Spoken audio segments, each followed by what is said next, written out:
discussing this evening have been held at a previous date in front of the Charlotte City Council and the Zoning Committee. As an important reminder, this meeting does not serve as a continuation of those hearings. Therefore, there will be no public input unless the committee has a very specific question, in which case the committee will suspend the session and suspend the session and ask the petitioner directly. Let's go ahead and start with introductions. We'll start with the committee members. With my left, with Commissioner Shaw. Aaron Shaw, Zoning Committee. Robin Stewart, Zoning Committee. Clayton Seeley, Zoning Committee. Theresa McDonald, Zoning Committee. Rick Winiker, Zoning Committee. Thank you very much. And then with staff around the dais as well. Teresa, if you can start, please. Yes, Teresa Montalvo, planning staff. Stuart Valzonis, planning staff. Mike Russell, planning staff. Max Oliver, planning staff. John Kinley, planning staff. Joe Mangum, planning staff. Holly Kramer, planning staff. Raquel Jones, planning staff. Emma Canarajas, planning staff. And then do we have people joining us online this evening as well? Okay. Robbie Zane, Introduce yourselves. Carpenter with CDOT. Brendan Smith, Stormwater Services. Nellie King, CDOT. Drew Ritter, CDOT. Travis Miller, CDOT. And Dave Fenton, planning. All right, I think that covers everyone. Let's start with item 1 on the agenda and then we'll get to the deferrals. Item 1, we just have a quick vote. Unless everybody wants to, I guess December, January meeting falls on New Year's Eve. And we are proposing to move that back to January 7th, correct? So Tuesday, January the 7th, same time, same place. If we have any discussion around that, please feel free. If not, assuming nobody wants this on New Year's Eve. Commissioner Winiker, I agree with it, but I also wanted to, I don't know if we have I haven't looked at the whole calendar, so I hope somebody has, if there's other major holidays and conflicts and things like that. Would So appreciate it, but we thank were you very just much. for talking looking at about this a second ago, Rick. Our next meeting is on November 5th, which is Election Day. And Teresa has proposed November 6th, moving it back a day. We're going to send around an email. I already know that 2 of us will not be here on the 6th. That's not to say that we can't fill with Douglas or somebody from the planning committee, but we're going to do a little email poll after this and then we can vote on that. The executive committee meeting is on the 18th. So we will finalize that then, but plan on that being moved. We'll lock in a date after this meeting. Okay. As far as the one on the agenda though, the December 31st, moving to January 7th. Again, unless anybody is against, I'll take a motion to approve that change. Winiker, motion to approve. Second, Seeley. All right, perfect. All in favor, please say aye. Aye. That sounded unanimous. All right. Teresa, thank you for that. We have 4 deferrals this evening, items 2 through 5 on the agenda. I don't believe I need to announce those by petition number, but they have all deferred to the November TBD meeting. Which means that we will be starting this evening with rezoning petition 2020-071, number 6 on our agenda by 3G Investments and Developments LLC. And unless I missed anything procedurally, I think we're good to go. And Mr. Kinley, I believe you are a resource on that one. Yes, thank you. A lot of you may not be familiar with this site, but it's in the public hearing that took place like over a year ago, but it's approximately 0.79 acres at the corner of Park Road and Selwyn Avenue, north of Manning Drive. It's I think kind of a bluish gray house that sits right on the corner with a brick retaining wall wrapping around the corner, right across the street from the Greenway trailhead that just got installed. And you can see that to the north of the star on the aerial image on the screen. Next slide. The property is currently zoned N1A, neighborhood 1, and recommended, or the proposed zoning is MUD O, mixed use development optional. So again, this is seeking a legacy ordinance zoning district because it was submitted back in 2020. The 2040 policy map recommends a neighborhood one place type for the parcel, and you can see there's an area of community activity center to the west on the other side of Park Road. And then if you go back one slide, Emma, so the greenway runs through that community activity center area to the parcel to the north with the trailhead, and then there's a separate area that's eventually going to be a future greenway for the Briar Creek, which is to the south, and that's the area in green you see to the south of the site. And if you go to the next slide. So this is the site plan that was presented at the public hearing. And at the time, they're proposing an adaptive reuse to the existing single family structure, maintaining that, and then having optional provisions basically to allow that existing structure to remain, be able to utilize the area in the rear that's already paved for parking, to use that for parking. And then they were going to dedicate an area to the preserve an easement, I guess, to the county at the rear of the site along the Briar Creek frontage. And largely the site plan is basically the same as what was proposed at the public hearing, but there have been some changes, and I'll go over those on the next slide. So this is a site plan that we have before you today. You see they slightly reconfigured the parking area, and then they scaled back the area for the proposed addition off of the back of the house. And so, and they've also scaled back the area proposed for patio B, which is the patio area that was adjacent to the single family home to the east. And then they have a proposed patio area A on the kind of northwest corner of the parcel above the area where the retaining wall is. So between the retaining wall and the front of the house, they would have a patio area there. The plan also clarified the area for the easement to the county, and that's going to be a 60-foot wide easement, and then that would extend to the south property line, which is the center line of the creek. They've amended their permitted uses to limit to a specific list of uses.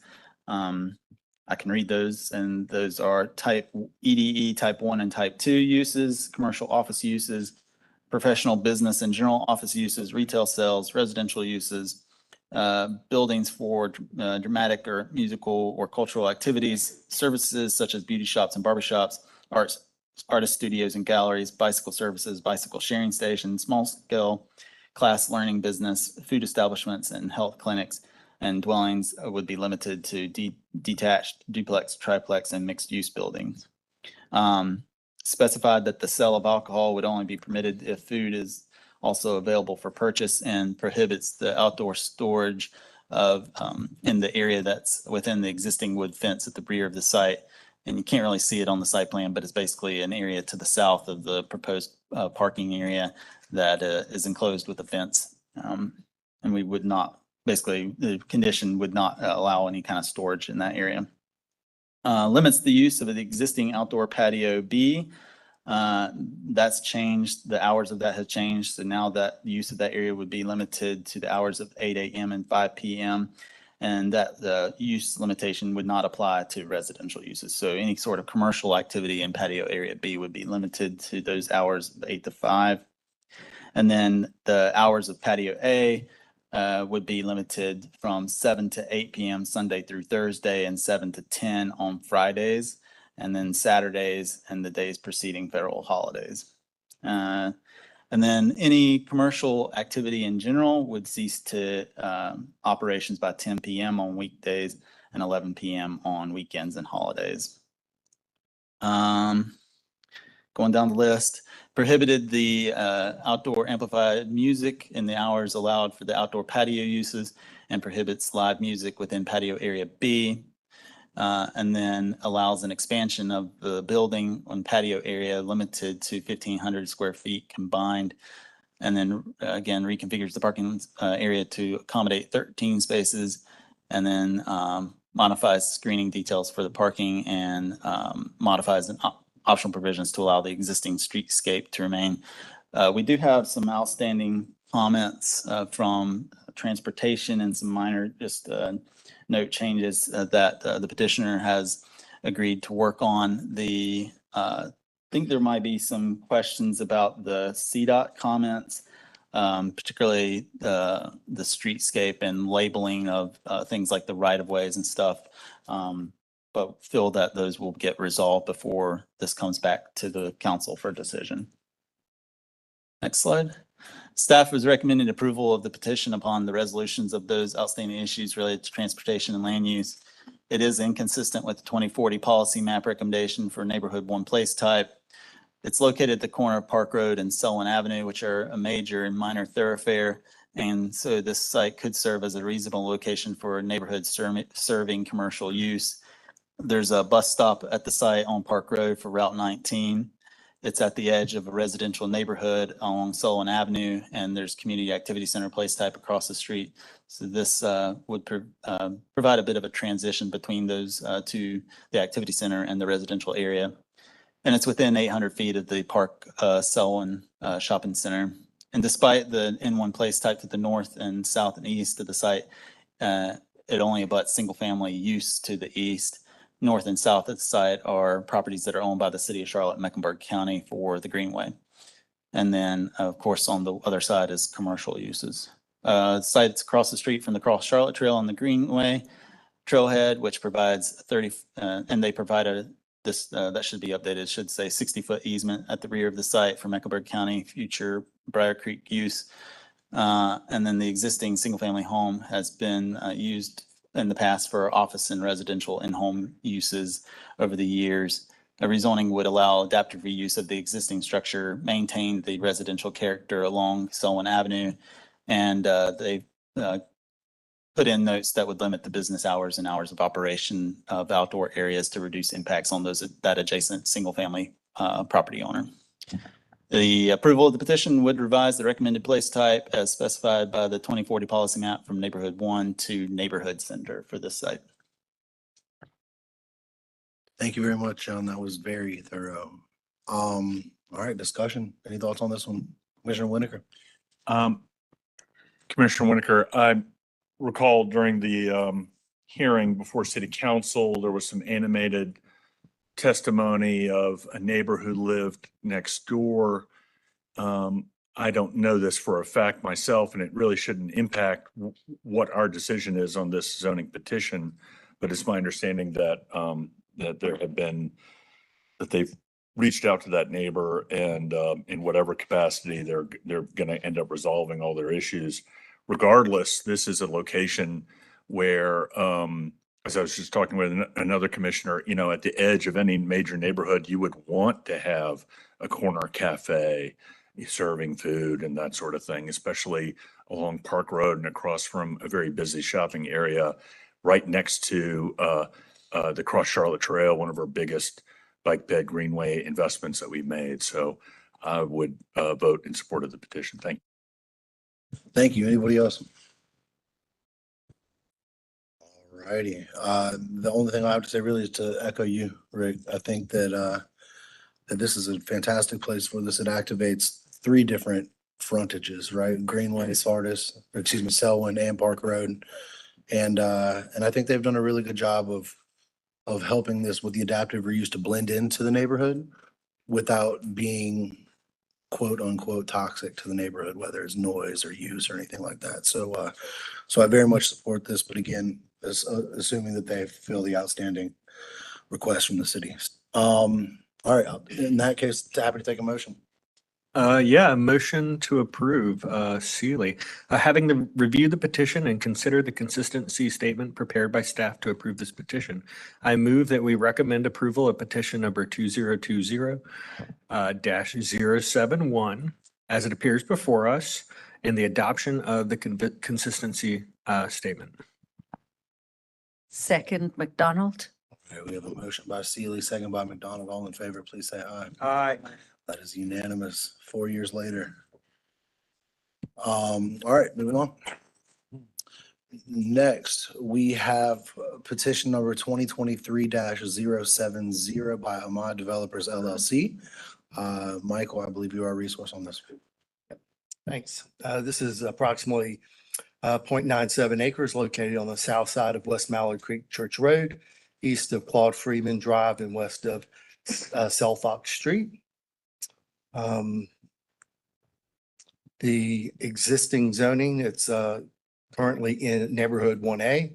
The proposed zoning is general commercial conditional.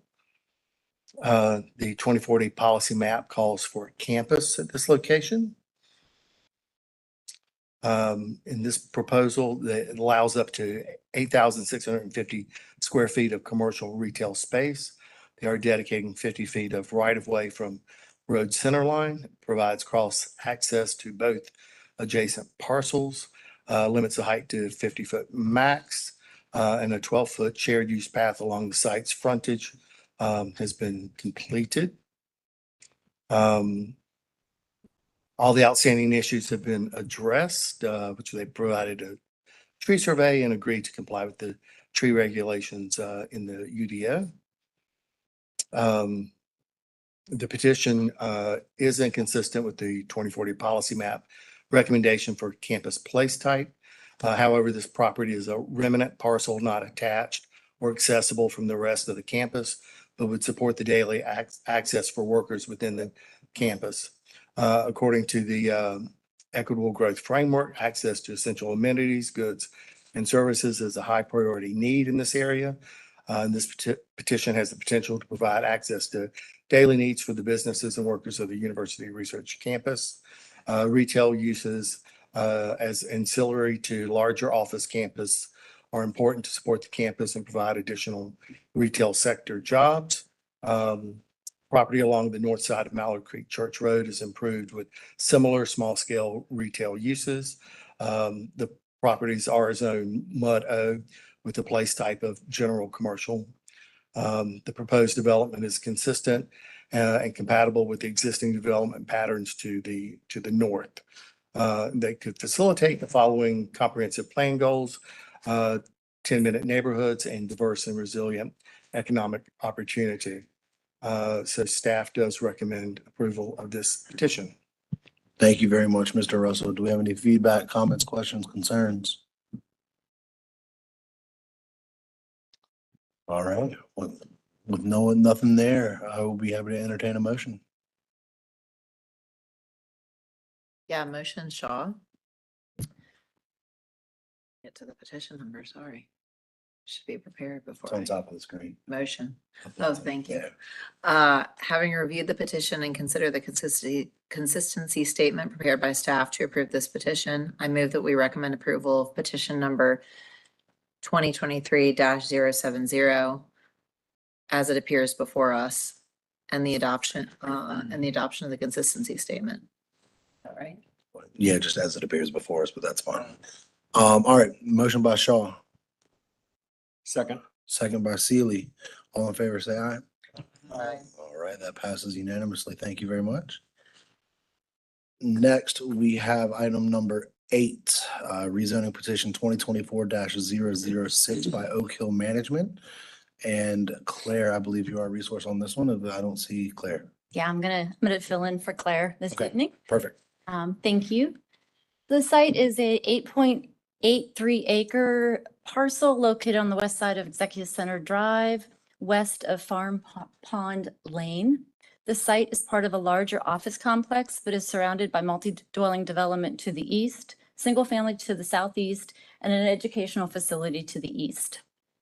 The request is to rezone the site from office flex commercial to N2B.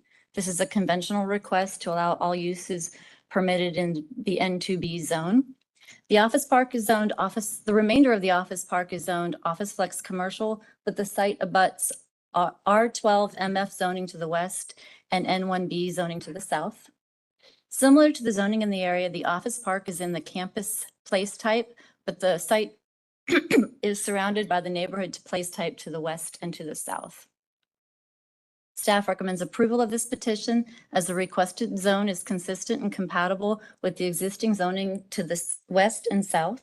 Additionally, the site is within a half a mile of an activity center, within a half a mile to transit, and has been identified as being in an access to housing gap.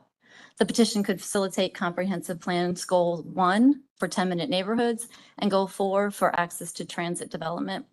Approval of this rezoning would change the place type from campus to neighborhood 2. I'm here if you have any questions. Thank you very much. Do we have any questions? Anybody around the dais?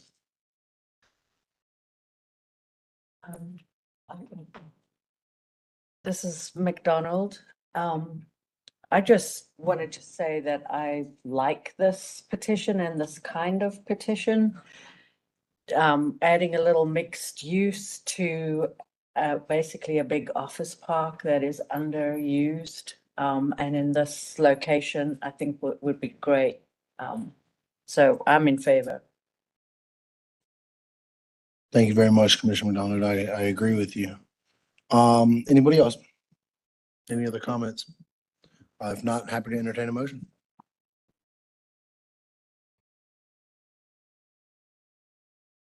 Motion to approve Sealy. Having reviewed the petition and considered the consistency statement prepared by staff to approve this petition, I move that we recommend approval of petition number 2024-006 as it appears before us, and the adoption of the consistency statement as it also appears right up there. Second, Stewart. All right, motion by Sealy, second by Stewart. All in favor, say aye. Aye. All right, that passes unanimously. All right, item number 9, and this is the one that we saw last month. We had a split 3-3 vote and once again have 6 people. So let's see what we can do here. This is rezoning petition 2024-008 by Bank OZK. Max, if you could please walk us through this one and any changes that have been made over the last month. Sure. 2024-008 is located at the northeast intersection of South Boulevard and Starmount Cove Lane. Site's approximately 0.776 acres in size, currently developed with a retail building. Current zoning is TOD-TR, Transit Oriented Development Transition. Pro zoning is CG-CD, General Commercial Conditional. 2040 policy map recommends the Community Activity Center place type. CG district is inconsistent with the CAC place type. Approval of this petition would revise the 2040 policy map to the commercial place type. Proposal calls for the development of a financial institution with an accessory drive-through. The plan limits the site only to the proposed use in perpetuity. The following transportation improvements are proposed. Access to the site is via right-in, right-out drive on South Boulevard and a full move-in intersection on Starmount Cove. Petitioner will dedicate any right-of-way and make all required improvements prior to the first certificate of occupancy. Following site and streetscape improvements are proposed. The petitioner will construct an 8-foot sidewalk and 8-foot planting strip on the site's frontages of South Boulevard and Starmount Cove. Line will be full cutoff type with a maximum height of 26 feet. Outstanding issues related to site and building design remain since the public hearing. And the prior zoning committee review include request to remove the driveway access on South Boulevard to enhance pedestrian facilities. A prominent entrance is required on the Starmount Cove facing facade per table 6.6 of the UDO. But the petitioner is committed to providing this on this prominent entrance on their revised site plan. However, there are several positive changes that have been made since the public hearing in May, since the zoning committee heard this petition in September. Petitioner imposes a condition that the accessory drive-through will be terminated if the use of financial institution ceases. The petitioner has revised the plans to remove parking and maneuvering area from between the building and the street frontages. This creates an uninterrupted pedestrian environment from South Boulevard to the entrance of the building. Usable open space is proposed along the street frontage close to South Boulevard and Starmount Cove Lane. However, staff is unable to recommend approval of this petition.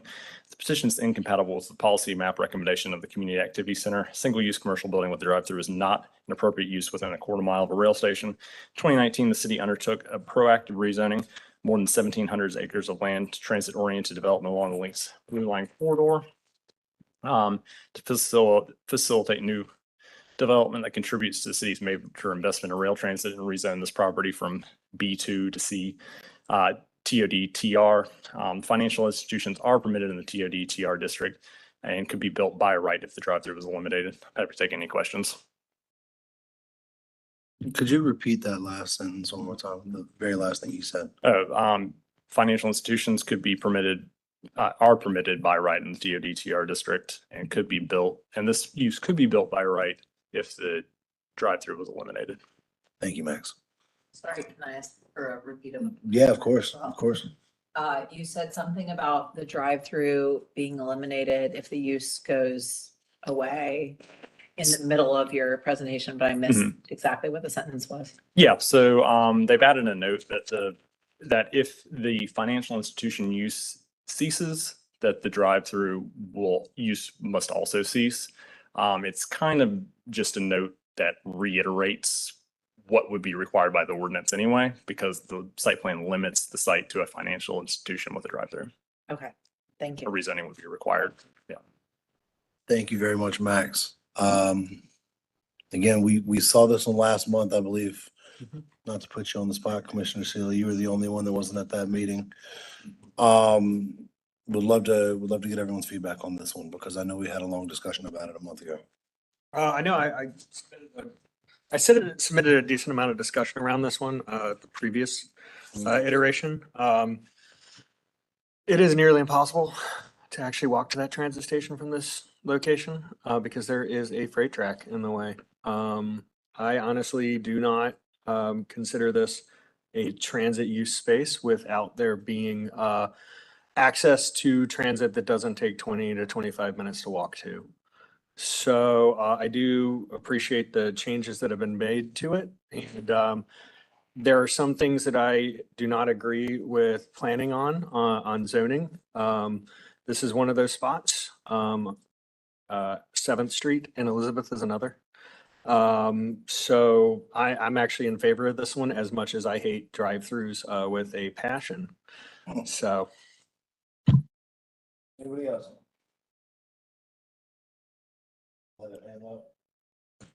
Commissioner Whitaker, I think I spoke enough last time. You did, So, thank you. but hey, this is a new site plan, man. We're back to square one. Go for it. Anybody else? No, the only thing that I'll add to that, to Commissioner Sealy's feedback is, there was a few years ago, I might have mentioned this last month, that there was a bank branch that wanted to drive through not too far from here, Woodlawn and South Boulevard. And I'm borrowing this from somebody, but you know, not all drive-throughs are the same, right? And it really moved the needle for me today when with the note. Now, granted, it's site plan approved, right? But with the note that this can't be a Chick-fil-A or a Jack in the Box or a Bojangles down the road, right? And I think that the community impact of a financial institution is substantially more than that. And I think I'd feel the same way about, for example, a pharmacy.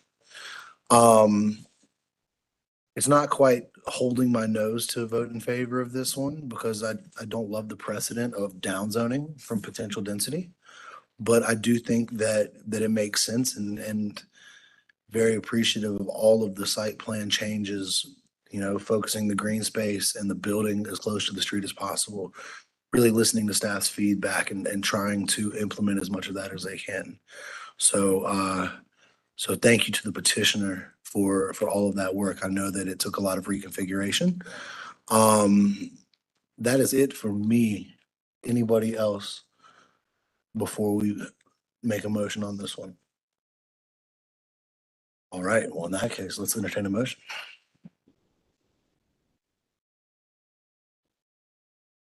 McDonald, motion to approve, having reviewed the petition and considered no. Staff does not approve. So sorry, I need to be reading the other one.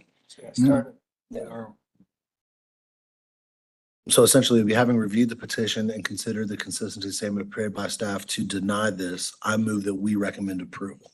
Okay, Does that make sense? what he said. Do I need to read it? Yes, you need to say that. Yeah. Having reviewed the petition and considered the statement prepared by staff to deny the petition, I move that we recommend approval of petition number 2024-008 as it appears before us. And I'll pause you. We'll have to make our own consistency You have to statement. make your own consistency statement. I have to make it. Yeah, you didn't know that when you signed up for this, but here you are now. Right now? Yeah, on the spot. Yeah, right now. Yeah. Getting myself. No pressure. Yeah, so, you know, again, it can be very high level, but we do need to put forth a new consistency statement if we're going to vote to approve this. Yeah. While the zoning is TOD, it's not strictly a walkable part of town. The petitioners made a lot of changes to make the site more desirable for pedestrians and safe. I think it's an appropriate use. I don't know exactly. how to- That's excellent. That was Does great. does anybody want to add anything to the new consistency statement? If not, we'll have a second. Stewart, second. Stewart by second. All in favor, please say aye. Aye. Aye. Any noes? Nay. Would you like to make a statement? Winokur, my consistency statement for the nay is based on staff's analysis. So I would echo staff's analysis to recommendation to deny the petition. All right, thank you, Commissioner Winiger. That passes 5-1. All right, next on our agenda, we have petition 2024-037 by Church Overlook LLC. And Holly, I believe this is you. Thank you. Thank you. Site is just over 1.5 acres on either side of 28th Street and the east side of Church Street, in an area where we've historically had a lot of industrial and commercial uses, but we're seeing that gradually transition over to more activity center aligned uses, particularly along North Tryon, where we have a lot of industrial sites that are under redevelopment. Site is currently zoned manufacturing logistics 2, and they are requesting to go to neighborhood center conditional. This rezoning is partially consistent with the policy map's recommendation for neighborhood center on those 2 southern parcels, and it is inconsistent with the policy map's recommendation for neighborhood 2 on those more 2 northern parcels. The request itself is to allow for neighborhood center uses with the exception of the following: vehicle fueling facilities, rental facilities, repair facilities, beneficial fill site, outdoor storage yard, accessory drive-throughs, and using parking as a principal use. They also commit to upgrading the curb ramps at the site and installing 8-foot sidewalks with planting strips along frontages. And since the public hearing, the petitioner addressed 2 of the technical revisions that we had in that pre-hearing staff analysis. And those technical revisions were related to the vicinity map, as well as the committing to comply with the post-construction stormwater ordinance. We go to staff recommendation, please. So staff recommends approval of this petition. There are no further outstanding issues or technical revisions. Site is in the North Grand, North Tryon Street corridor of opportunity area. And as part of this corridors program, seeks to revitalize areas with a mix of uses that provide critical resources to surrounding residents. So shifting this rezoning site's entitlements from manufacturing logistics to activity center type uses is a more balanced mix that better aligns with the goals of the corridors program. NC District allows for residential, commercial, office uses, among others, and supports a pedestrian-friendly environment. And this petition takes that further by prohibiting those more auto-centric uses that would typically be allowed in the NC District.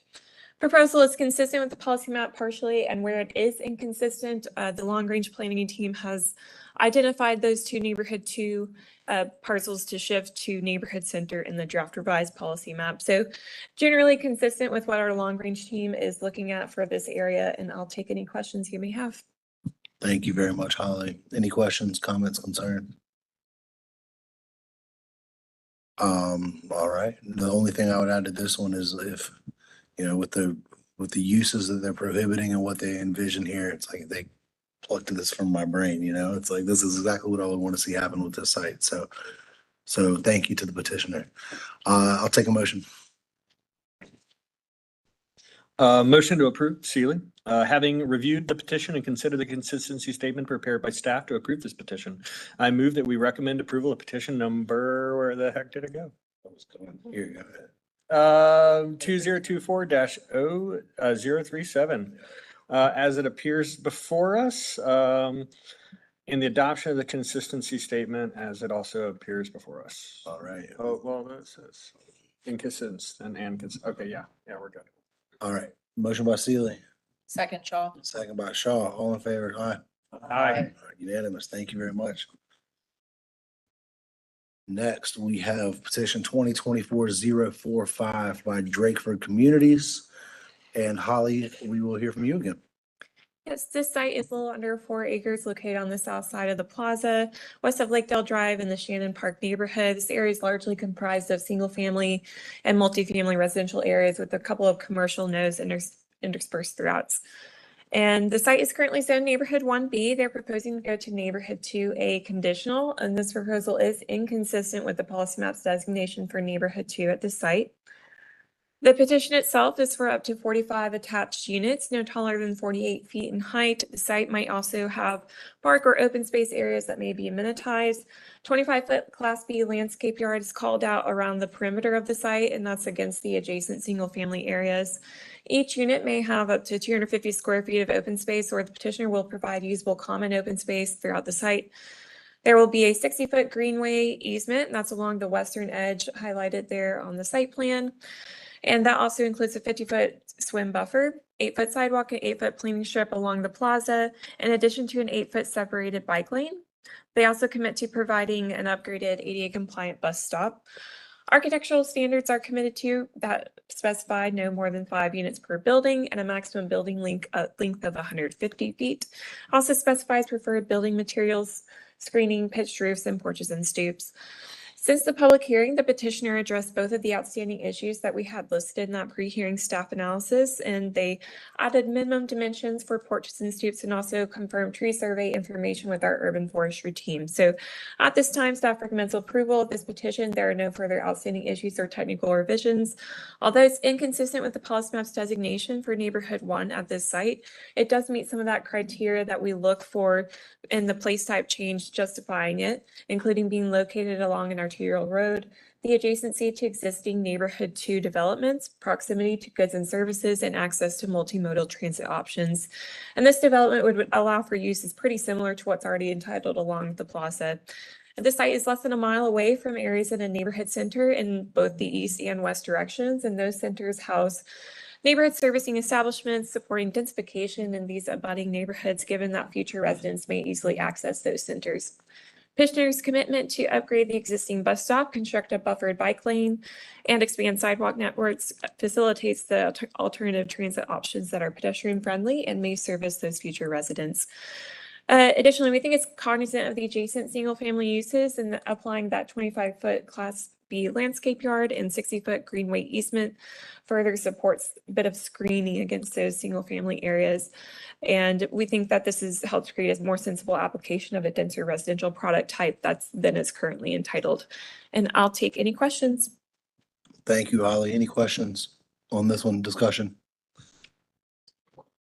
Commissioner Winokur, how do you feel about, Rick, how do you feel about the green space around the edge of this one? Do you like it? Your gravelly voice faded away. I'm an old man. I can't hear you. Please, please tell me what you're saying. The green space and the greenway easement around this one. I'm not aware of any issues with it, but I have to tell you that I haven't, double checked with Park and Rec staff or anything like that on that. And then to confirm that only access is going to come from the side, nothing directly onto the plaza. I will just say Parks and Rec has no further comments since this petition addressed all comments that they initially had regarding the greenway easement. Okay, thank you. And the only other thing I would encourage the petitioner with the potential open space, both on the plan east and plan south, to look at trying to amenitize that and tie that into the greenway right of way. Or at least the plan south one to activate that space instead of just letting it, open space is great. It's better when you can do something with it. All right. All that being said, I'll take a motion.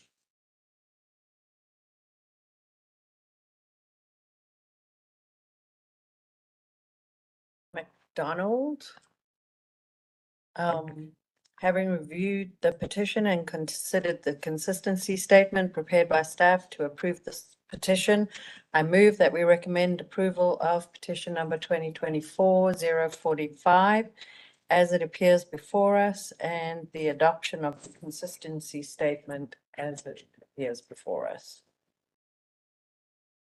We have a second? Second, Seeley. All right, motion by McDonald, second by Seeley. All in favor, say aye. Aye. All right, unanimous. Thank you very much, Holly. Next, we have petition number 2024-046 by Lennar Carolinas LLC. Mr. Oliver, back to you. Yes, petition 2024-046, located on the west side of Beatties Ford Road, north side of Kidd Lane, south of Miranda Road. Site's approximately 26.17 acres in size, currently developed with 2 single-family homes. The current zoning is R8 MFCD, multifamily conditional. The proposed zoning is N1A CD, neighborhood 1 conditional. 2040 policy map recommends the neighborhood 1 place type for the site, and the N1A district is consistent with the N1 place type. A little background, site was rezoned in 2022 from R3 single family to R8 MFCD to allow for development of up to 123 attached residential dwelling units. The proposal calls for a residential subdivision with up to 160 single-family duplex and triplex units, utilizing the compact development alternative provisions provided under the N1A zoning district. Triplexes will make up no more than 25% of the dwelling units. It commits to install a Class B landscape yard on the perimeter of the site where abutting N1 place type. Provides transportation provisions such as access provided by Kid Lane, Cowboy Lane with additional access via the future Fred D. Alexander Boulevard. There's 110 feet of right of way where the future Fred D. Alexander Boulevard alignment commits to construct a turn lane on Kid Lane and a left turn lane into the site from Beatty's Ford Road. Commits to construct an 8-foot planting strip and 12-foot multi-use path along the site's frontage with Beatty's Ford Road and a 6-foot sidewalk and 8-foot planting strip on Kid Lane. Provides architectural provisions, including preferred building materials, pitched roofs, garage door treatments where visible from public streets. Proposes raised entrances along the sidewalk, usable porches and stoops, sidewalks connecting all units to public streets. There have been several changes to the plan since public hearing. The plan now specifies the number of residential units will be limited to 160. Plan specifies the site will be built utilizing the compact development alternative permitted in the N1A district. The plan will construct a street built to CLDSM residential wide standard in the dedicated right of way for the future Fred D. Alexander Boulevard. Staff recommends approval of this petition upon resolution of outstanding issues related to transportation, environment, site and building design. Proposed zoning is consistent with the recommended place type. The proposal provides a combination of duplex and triplex dwellings that would increase the middle density housing options in the area. Moderate densification is appropriate along the corridor. Beatty's Ford Road is considered an arterial street. Happy to take any questions at this time. Thank you, Max. Any questions? See it. I have more of a statement than a question. This is an example of why I, every year I stand up here and say, I wish Katz was in the room right now because this is exactly 1 mile from the nearest bus station. And this should absolutely be in their plan with the relative density that's here and with the use that is planned. I would love to hear from them. They're not in the room, and I just wanted to make that statement. Sealy, any additional discussion on this one? If not, and short of being able to do anything to address your point, I'll entertain a motion. Motion, Stewart. Having reviewed the petition and considered the consistency statement prepared by staff to approve this petition, I move that we recommend approval of petition number 2024-046 as it appears before us. Second, Seeley. I think before we move on, we need to make sure that we adopt the consistency statement as And the well. adoption of the consistency statement. Thank you. Second, Seeley. All right, motion by Stewart, second by Sealy. All in favor, say aye. Aye. That passes unanimously. Thank you. Next, we have petition 2024-055 by Tijuana Phipps. Teresa, is this you as well? Yep, I'm gonna do this one as well. Thank you. This site is approximately 2.9 acres and is located at the intersection of Nations Ford Road and Forest Point. The site abuts Samaritan's Purse Warehouse to the west, and this segment of Nations Ford includes a mix of hotel uses, adult daycare, and emergency service-related uses. There is existing single family to the south and to the east. The request is to rezone from Office Flex Campus to Innovative Mixed Use. The property to the west is zoned I1CD, and there is Office Flex commercial zoning to the north and to the west. There's the presence of N2A and N2B zoning to the south and east, reflective of the residential development pattern in that area. The 2040 policy map calls for the innovative mixed-use place type consistent with the requested zone and with the place type to the property to the west. Other place types in the area include a mix of commercial to the north, neighborhood 2, and neighborhood 1 to the south and east respectively. Staff recommends approval of this petition as the rezoning site is surrounded by a mix of residential, commercial, and institutional uses and respective place types and zoning districts. The requested zone will allow the subject property to be developed with a mix of uses that is consistent and compatible with the existing development pattern along this segment of Nations Ford Road. Thank you very much, Teresa. Do we have any discussion around this one? I have a question. Yeah, by all means. McDonald, if I remember correctly from the public hearing, this petitioner intends to just expand the parking? Am I remembering that correctly? Well, this is a conventional rezoning, so there is no particular, sorry for the feedback. There is no particular plan. And so when we consider it, we would need to consider the full breadth of uses that it could be under the IMU zone. Okay. But it is in proximity to Samaritan Spurs. Thank you. Can you go back to the map real quick? I'm having a hard time grappling with these for the sole purpose that I feel like IMU keeps becoming a landing place for question marks. And I don't think that's what it was intended to be. Sitting in the OAC meetings, IMU came around to explain what Camp North End is and maybe what an Optimus Hall is. Places that become mixed-use districts that are made from industrial buildings. This is a flat piece of property beside a parking lot that may well be becoming a parking lot. And I don't think I can support that because I think we need to do a text amendment to actually better establish what IMU is. If we keep having properties that come on, there was a property on Atondo that is by a residential developer talking about IMU. I don't think they're going to be saving any of the industrial buildings on that site to have mixed use. So I feel like this is, we just did a text amendment to try to fix some problems with, in one zoning. I feel like there needs to be something for IMU as well, because this makes no sense to me as an IMU zoning, even if it is adjacent to an industrial property. Thank you, Commissioner Seeley. I will say, I don't know if it makes much sense as OFC either. Any other feedback, discussion? I know that some of these are more kind of high level points that don't necessarily have an answer, but that doesn't mean it's not relevant if you want to voice your opinion. Mm-hmm. All right. Well, that being said, I will entertain a motion. Motion to deny Seeley. Having reviewed the petition and considered the consistency statement prepared by staff to deny this petition, I move that we recommend denial of petition number 2024-055 as it appears before us in the adoption of a consistency statement that I'm about to put together. Second, Winokur. Should I go ahead and make one? The consistency statement, yeah. Yeah, so this feels non-conforming to what we intend an innovation mixed-use district to be. It says that it is intended to, let me see. Honestly, it's right up there what it's intended to do. Accommodate these areas that typically developed in industrial areas but are transitioning from an exclusively industrial orientation to a broader mix of light industrial, artisan industrial, commercial, and moderate density residential uses within a more walkable environment. That does not feel like that conforms whatsoever to me. Thank you, Commissioner Seeley. We have a motion by Seeley, second by Winokur, right?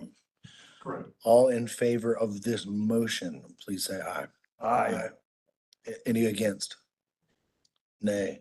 Nay. So we have four in favor of denial, 2 against denial. Would one of you like to state your reasoning? Go ahead.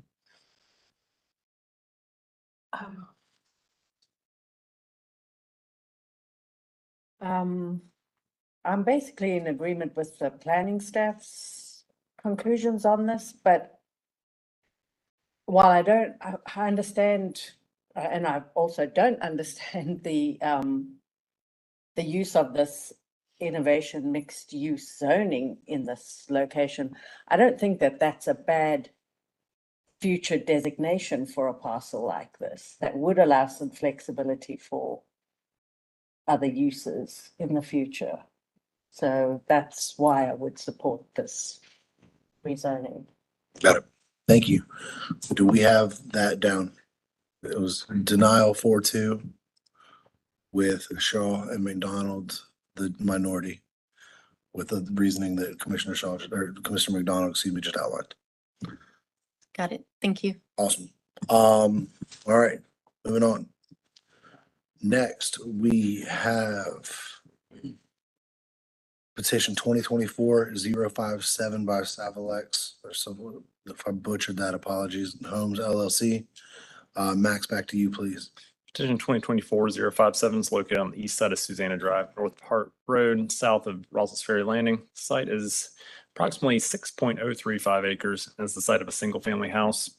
Property is zoned N1A Neighborhood 1. Proposed zoning is N1D Neighborhood 1, a conventional zoning district. 2040 policy map recommends the Neighborhood 1 place type.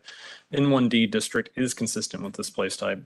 This is a conventional rezoning petition. There is not an associated site plan and would permit any use allowed in the N1D zoning district. Staff recommends approval of this petition as the N1D district aligns with the policy map and the development pattern prescribed by the Neighborhood 1 place type and permitted by the Neighborhood 1 zoning district and is consistent with the character of the area. Happy to take any questions. Thank you very much, Max. Do we have any conversation around this one? I have mixed feelings, and I think it's related because I did not look up CATS or any access to transit, but my note was just that this is very car dependent location. But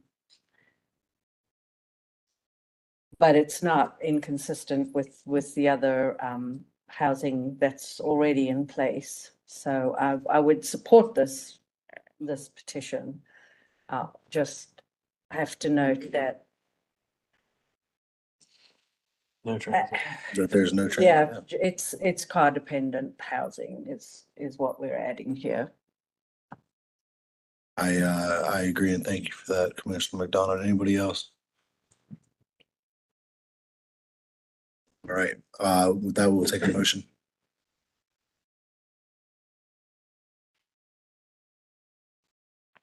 Motion to approve, Sealy, having reviewed the petition and considered the consistency statement prepared by staff to approve this petition, I move that we recommend approval of petition number 2024-057 as it appears before us, and the adoption of the consistency statement as it appears before us. Motion by Sealy. Do we have a second? Second. Second by Shaw. All in favor, please say aye. Aye. That passes unanimously. Thank you very much. All right, next we have 2024-059 by Veer Homes LLC. I hope that everyone was able to watch the public hearing if you weren't able to attend in person. And I know that everyone has received a large volume of feedback from kind of all parties on this one. So Max, if you could please walk us through it, if any changes, excuse me, have been made since the public hearing. And thank you. Yep. Petition 2024-059 is located at the southeast intersection of Stardust Road and Timber Lane, east of Providence Road. The site's approximately 2.67 acres in size and currently the site of two single-family houses. The current zoning is N1A Neighborhood 1. The proposed zoning is N2A CD Neighborhood 2 conditional. 2040 policy map recommends the Neighborhood 1 place type for this site. The N2A district is inconsistent with the N1 place type. Approval of this petition would revise the 2040 policy map recommendation to the Neighborhood 2 place type. Proposal calls for up to 31 multifamily attached dwelling units, including duplex, triplex, and quadruplex buildings. Following transportation improvements are proposed. Vehicular access to the site will be via a public street extension of Waypole Way, a private right-in, right-out drive on Sardis Road, and a private right-in entrance on Timber Lane. An ADA compliant crosswalk with pedestrian refuge island will be constructed across Sardis Road adjacent to the right-in, right-out private driveway into the site on Sardis Road. All right-of-way dedication and transportation improvements will be completed prior to the issuance of the first certificate of occupancy. Following landscaping and streetscape improvements are proposed. Construct a 12-foot multi-use path and 8-foot planting strip along Sardis Road, 8-foot sidewalk, 8-foot planting strip along Timber Lane, 10-foot Class C landscape yard planted to Class B standards with a 6-foot tall fence will be provided along the side and rear property lines adjacent to the neighborhood 1 parcels. Sidewalks will be provided from all residential entrances to the public sidewalk. A minimum of 25 trees will be planted along the internal network of private alleys at a minimum space or maximum spacing of 40 feet. Visitor parking spaces, solid waste facilities will be screened from the public right of way and neighboring properties. Following architectural requirements are proposed. Preferred building materials include brick, natural or synthetic stone, stucco, cementitious siding, or fiber cement. Prohibited materials include vinyl siding, excluding handrails, windows, soffits, doors, or door trim. Concrete masonry units not architecturally finished. The height of the 2 buildings at the rear of the site where abutting single-family dwellings will be limited to 40 feet, and 3 buildings abutting the vacant parcel fronting Timber Lane will be limited to 44 feet. All other buildings shall have a maximum of 4 stories and 48 feet in height. Front facade shall be a minimum of 60% masonry. All residential entrances within 15 feet of the public street will be raised a minimum of 12 inches above sidewalk grade. Minimum slope to pitched roofs will be 412 provided, but porch roofs will be no less than 212. Blank wall limitations of 10 feet per building ends facing public streets and 20 feet for other elevations adjacent to public streets. Meter banks will be screened from public view and fence and wall standards are provided. There's several outstanding issues, including proposed site plan should impose stricter height limits or prescribe height transitions for buildings abutting properties designated in 1 place type. Proposed solid waste facilities should be located as far from the adjacent property boundaries and screened to the greatest extent practicable. Proposed visitor parking should be located in a way that visually separates it from adjacent homes, and additional visitor parking should be provided on the site to limit the negative externalities caused by vehicles to the adjacent neighborhood. Plan should address all other outstanding issues from CDOT and urban forestry. Staff will continue to work with the petitioner to address all these outstanding issues. Several changes have been made to the plan since the public hearing. The plan now limits the height of the 3 buildings abutting the N1 parcel fronting Timber Lane to 44 feet. Previously, it was 48 feet. Plan has provided a sidewalk along the right and right out driveway to Sardis Road to connect to the public sidewalk and the sidewalk network of the internal alleys. Additional screening standards have been provided utilizing vegetation and opaque fences or walls for visitor parking areas adjacent to Timber Lane and solid waste service areas or a relocation of these facilities. Staff does not recommend approval of this petition in current form. The petition is adjacent to properties designated neighborhood 1 by the 2040 policy map, and enhanced care should be taken to sensitively transition between the proposed N2 development and an established N1 development as noted in the outstanding issues. However, the site is adjacent to the neighborhood 2 place type developed as multifamily housing to the west and to the north across Sardis Road. Site is directly abutting multifamily attached development. The proposed plan will continue the trend of densification along Sardis Road corridor. And this site, combined with the adjacent N2 place type sites, meet the minimum area requirements for establishing new N2 place type. According to the comprehensive plan's equitable growth framework, the site is located within an access to housing gap. The petition's proposed 31 units would add to the housing supply and diversify the housing stock. The site is located within a half mile of a designated community activity center by the 2040 policy map.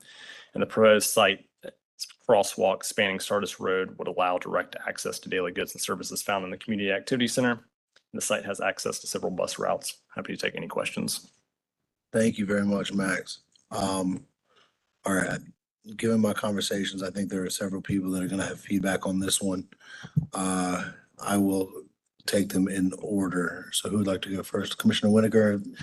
Before, I did want to give some feedback, but before we get to that point, could we hear from CDOT briefly about, there were some discussions between petitioner and CDOT about a number of different traffic improvements. I think what we have before us on Max's summary was a pedestrian crosswalk. I'm curious if that's going to be signalized. And the other question is, what is the potential for a future traffic light at that spot. It's also my understanding that the petitioner is willing to align his streets with with Strawberry Hill across the street, but I don't know that alignment that well. So would be curious to hear any and all comments from CDOT. Thank you, Commissioner Winiger. I would only like to add, while we have CDOT, if there's been any consideration about the feasibility of a hawk signal there as well. So Natalie King with CDOT. So to address your question about the full access along Sardis that was currently in the alley. So CDOT's priority of access is for large roads such as Sardis Road. We would prefer to have access off of side streets, which was what originally was proposed in Timber Lane. However, after discussions with the residents, we agreed to trade off with a ride in and ride out because that is safer. The reason we don't want access off of our arterials is that it introduces additional conflict points for vehicles, pedestrian, and multimodal. So it's safer to not have access off of those roads. So we try to mitigate that the best we could by making it a full ride in, ride out. They are looking at Strawberry Lane for a potential signal. However, they have to look at the amount of traffic and see if it meets signal warrants. And if it does meet signal warrants, then, that will have to be a little bit of a redesign and talking through how the signal would get funded. Right now, it is just proposed to be a crossing with a refuge island. We lost you. We lost you. I'm sorry. Can you hear me now? Yes. Yes. The last Did thing you we lose heard me was when I was talking? refuge island. Perfect. Okay. So for the refuge island, that means you can cross one side of the street and then wait in the refuge island for the road to clear while you cross the other side of the street. Currently, this petitioner didn't have enough trips to trigger any kind of mitigations that they would need to, so they are offering to do these to help with the neighborhood. And I'm sorry, please tell me if you had another question that I didn't answer. Not off the top of my head. Thank you. Did you have any others? I think that covers my question as well. Okay. Do you have follow-up to that? I just about the development in general. Yeah. Nothing more about CDOT. Okay, thank you very much. Okay. Yeah, you still have the floor. Thank you very much, Commissioner. I just wanted to say, this is Commissioner Winiker, I wanted to say that I lived in Stonehaven, attended Christ Lutheran Church. I was one of those cars racing through at the age of 16, trying to make 11 o'clock service on time. And then later ended up owning property back in that neighborhood back in 2007, 2008 timeframe, a very minor redevelopment of a home in the Mammoth Oaks neighborhood. Nothing, it wasn't a tear down redevelopment. It was a redevelopment of an existing location. And I was a member of the JCC. What a fantastic place to be. Great place. The neighbors who are there, really lucky. A lot of single family houses, actually all single family houses with enormous lots, very pretty. Obviously with the JCC right there, you have all kinds of opportunities for traffic, as our neighbors from Weddington, our neighbors from all over Charlotte want to come and enjoy those amenities. So that's nothing new in terms of having something right in the heart of the neighborhood attracting cars, unfortunately. I think that after having spoken with one of the neighbors at length, the neighbors who had been designated to kind of speak on behalf of the neighborhood, we all agree we hate cars. We all hate cars. We don't want cars.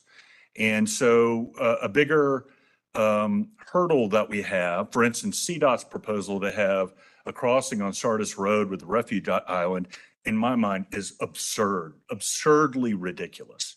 It is a travesty and a hazard waiting to happen.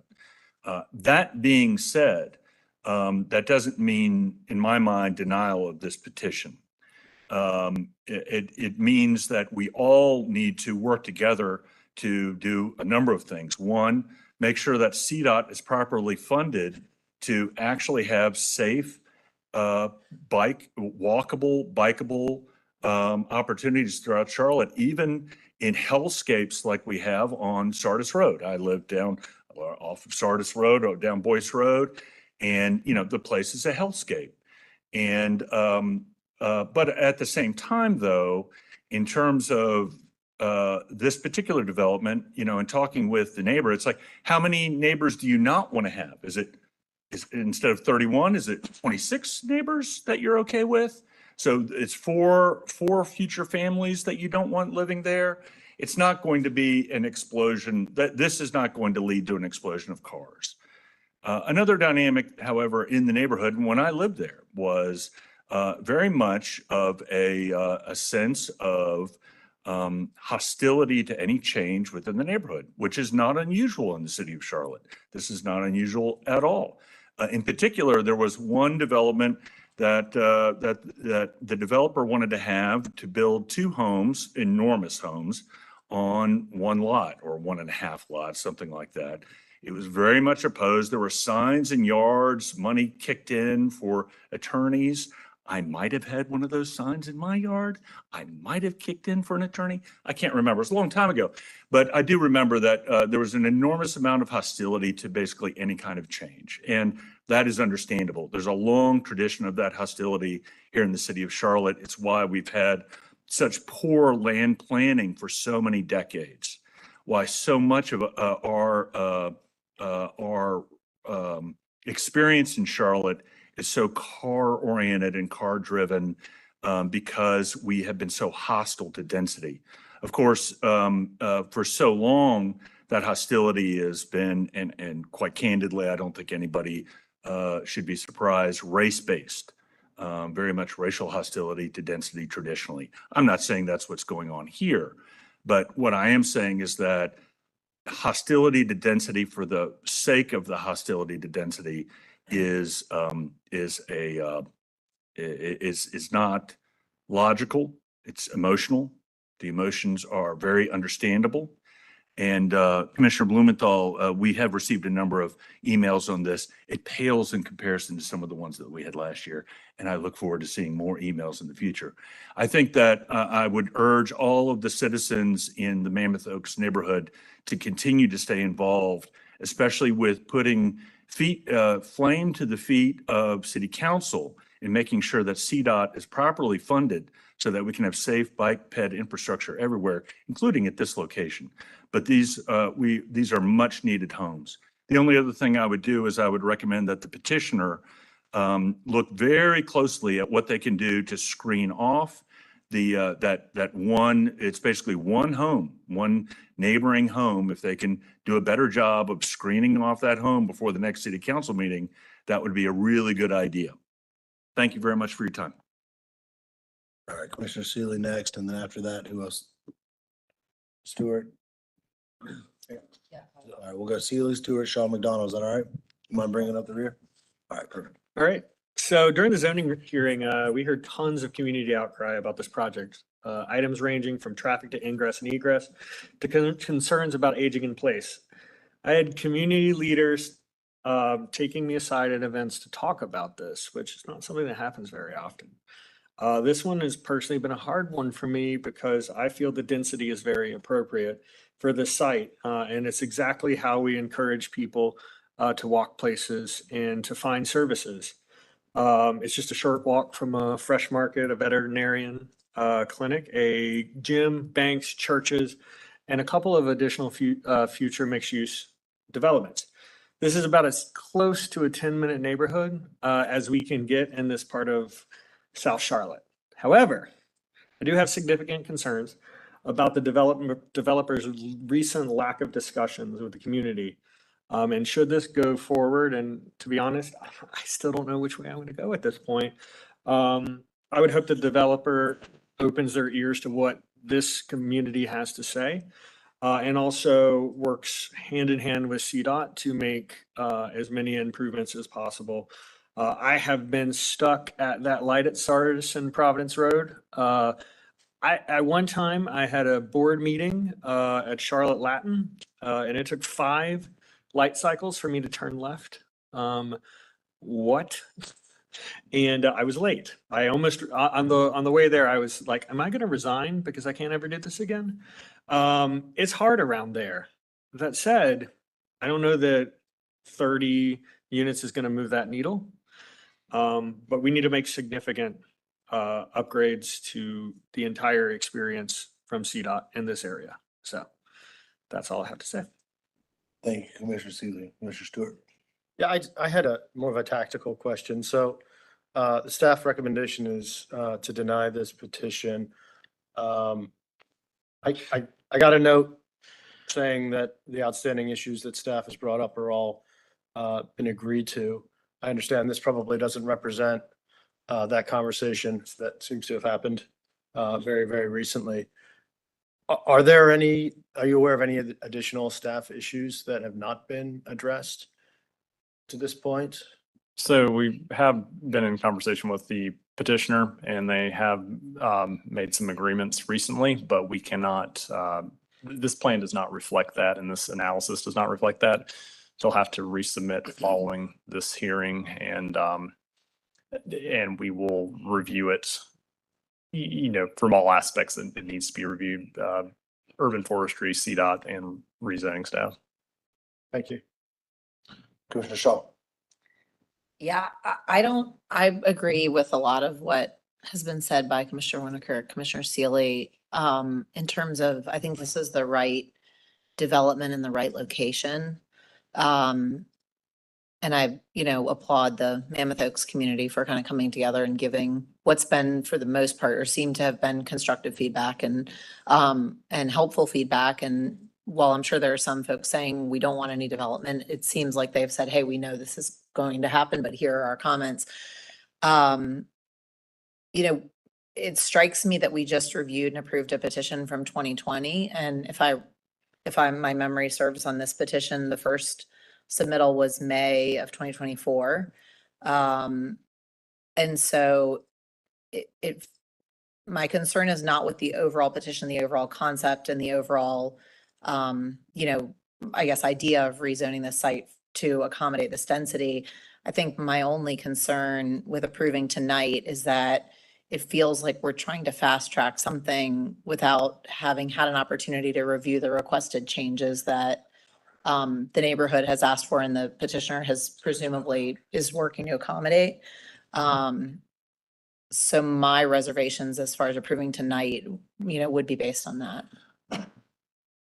Thank you, Commissioner Shaw. Commissioner McDonald. I don't have much to add. I'm very much in agreement with just about everything that was said. And I'm not sure if I'm correct on this, but it seems to me the concession to the neighborhood, a huge concession to the neighborhood, was not having an entrance on timber.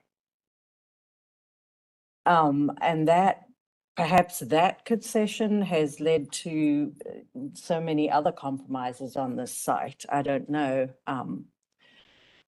But yeah, mostly I would just echo, I'm not really opposed to this, but I do think perhaps deferring it to get a little more clarity on the site plan, that would make everybody happy.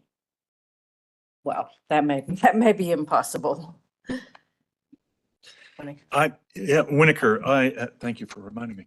Winokur, I normally don't think, while you mentioned fast track, we really shouldn't be holding up development, to address every need. I'm typically opposed to deferral. However, I am going to make a motion at this time to recommend. Let's let the discussion wrap up and then we'll make. Very well then. At the appropriate time, I'm prepared to make a motion for deferral. And the reason is because in this specific incident, I think that there's enough sort of in the balance, so to speak, that can be resolved with just a little bit more time. And then it could be ripe for city council review and to be successful all the way around. Thank you, Commissioner Winiger and McDonald. Any other feedback? I would say I agree with all of that. Thank you. All right, all of that being said, just a few final points, and then we don't need to drag this out because again, I think we're going down a pathway here, and I'm not gonna hold it up, but a few things to point out. We are voting to approve a specific site plan here, right? If we make a motion on this to approve and or to not, or it's not and or, but or to not. And so while we can ask for friendly concessions, once we make that vote, assuming city council does their thing, it's locked in place. So if we have very specific and targeted things, I am very much open to that. I agree with a lot of what's been said. This is the appropriate location for this development, right? You're across the street from what is a neighborhood center. And as Commissioner Seeley mentioned, if we're targeting 10-minute neighborhoods, this is what we need more of. I do, though, think that there was an effort here to cram as many units in as possible. Kind of, again, it doesn't necessarily, there's a word I'm trying to think of, but it doesn't really feed the efficiency of the site, right? I think that that while it does front on Sardis Road, obviously an arterial, there is not a ton of infrastructure surrounding this for off-site parking or whatever else that may entail. I see that 5 units have been added to this latest site plan, which I do think is a step in the right direction. And you won't hear me advocate for additional parking very often. But again, if you're not parking on site, you're gonna have to go across the street and to Commissioner Winiger's point with a crosswalk with just a refuge island in the middle. And we can go ahead and start the countdown to the first incident, right? I don't think that is safe at all. I would also like to see a reconsideration of the open space a little bit. It feels like it's just shoved to the back because there was a percentage requirement with no real concern for how that might be, again, amenitized, used. And then the third point, again, plan south here. Max, you may be able to fill me in. I'm trying to dig through this. On the far right building, there's a 4-unit building kind of set to the back of the development. What is that buffer between the front corner of that and the property line? There's a 5-foot side setback. So I have an issue with that as well, right? Again, I don't think 31 units is too much. I think it came out today, that's about 12 units an acre. I have no problem with that whatsoever. That being said, from both the developer standpoint and the adjacent site, I don't want people looking in my window from 10 feet away. I just don't. And so if that 4 goes to a 3, a little bit more thoughtful open space, allows for maybe another parking spot or 2, it can make a world of difference. Again, just trying to get in the site plan a little bit more specifically, because if and when we make a vote on this, we are voting on the site plan and our input is done at that point. Last thing, just a quick point of privilege as the chair. And Commissioner Winiger, you mentioned this. I want to thank the community. I want to thank the petitioner. I want to thank everybody who submitted emails and feedback on this, especially those of you who didn't just copy and paste and really put a lot of time and attention into it. We need those, right? Unfortunately, there's no way for us to talk to everybody in the world. So you reaching out to us proactively is the only way that we're going to hear some of your perspectives. So please continue to do so. Even if you're, the lone person out there with feedback, it is very helpful for us as we do our homework on these sites. All of that being said, do we have any additional discussion before Commissioner Winiger? I believe you're going to make a motion for us. If no additional If there's no discussion. additional discussion. All right. And by the way, I'm 20 feet from my neighbor's window. As I'm washing dishes, we lock eyes, so. Right. So imagine if you It cut can that in happen. half, It can right? happen and it's okay. Right. Commissioner Winiker, make a motion for deferral until the next zoning committee work session. Do we need to add any additional context to that? No, I think you're fine just to the next, one month out to the next zoning committee. Okay, which is a date TBD as we discussed earlier. Do we have a second? Second, Seeley. All right, motion by Winiker to defer, second by Seeley. All in favor? Aye. Aye. Any against? All right, we have a unanimous motion for deferral to our November meeting. Please continue to correspond from all perspectives on this with us. We don't want this just to be an unproductive month, you know, we really want to make some progress here. All right, next we have petition 2024-060 by Dream Key Partners. Michael, I believe you'll be leading us through this one. Yes. This site is approximately 4.36 acres located at the southwest intersection of Rocky River Road West and Old Concord Road, north of Torrance Grove Church Road. The current zoning is, the site is split zone, so it's N1A and N2B. The proposed zoning is N2A conditional. The 2040 policy map calls for a neighborhood 1. It allows up to a total of 54 triplex and duplex units, provides an 8-foot wide planting strip and 12-foot wide shared use path along the Old Concord Road frontage, provides an 8-foot wide planting strip and an 8-foot wide sidewalk along the Rocky River Road west frontage. Access to the site will be from Rocky River Road west via shared access with the church. Provides walkways to connect all the residential entrances to sidewalks along the abutting streets. The petition is inconsistent with the 2040 policy map recommendation for a neighborhood 1 place type.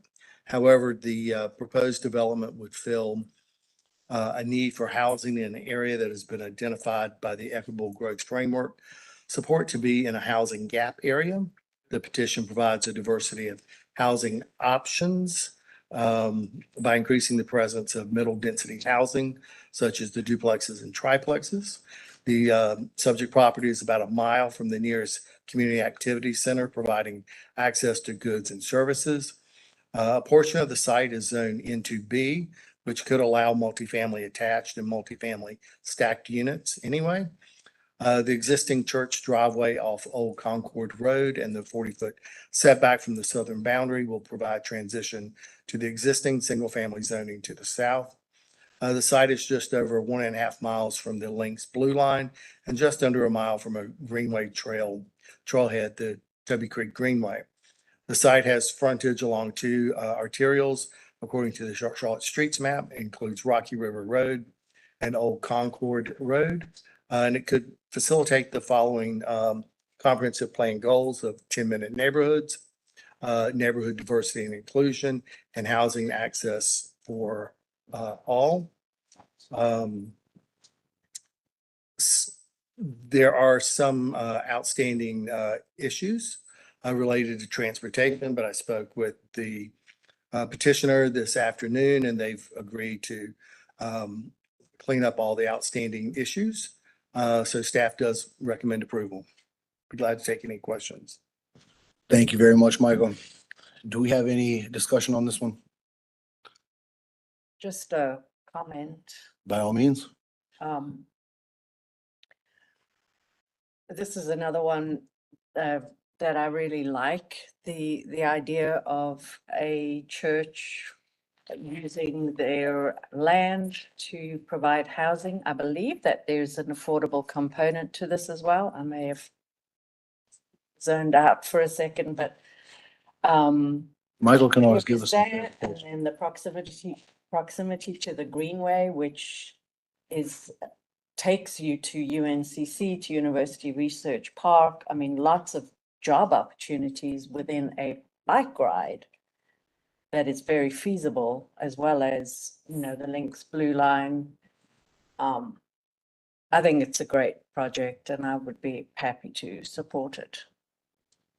Thank you, Commissioner McDonald. Anybody else? Commissioner McDonald, I think you should make our motion on this one.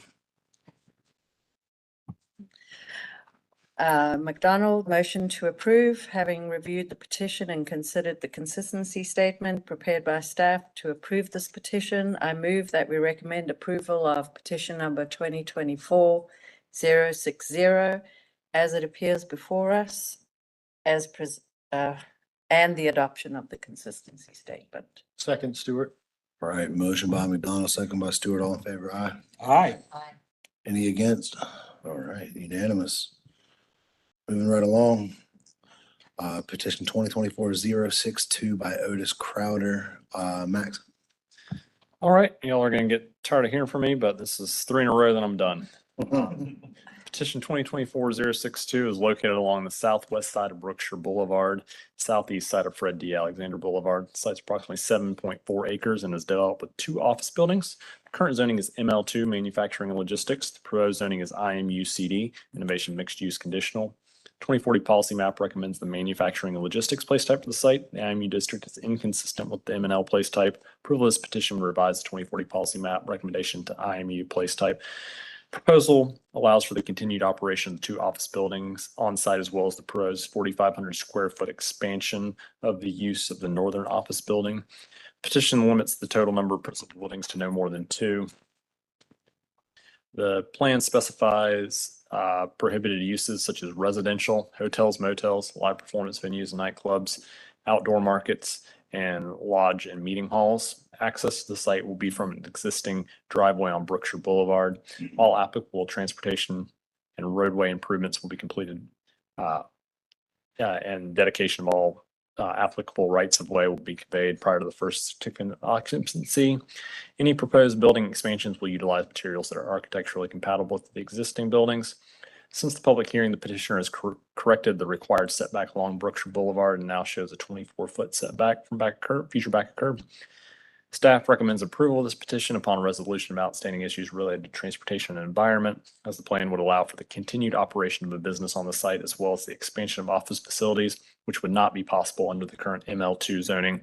Proposed plan prohibits certain uses that would not be compatible with the MNL character of the area, and the IMU place type is a preferred adjacency with the MNL place type. Happy to take any questions. Thank you, Max. Feedback, discussion.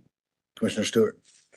Yeah, it's a clarifying question. So this is conventional, so we don't have a site plan, but they've prohibited certain activities. So they must know that they're not building a nightclub here. Sorry, I must have misspoke. It's conditional.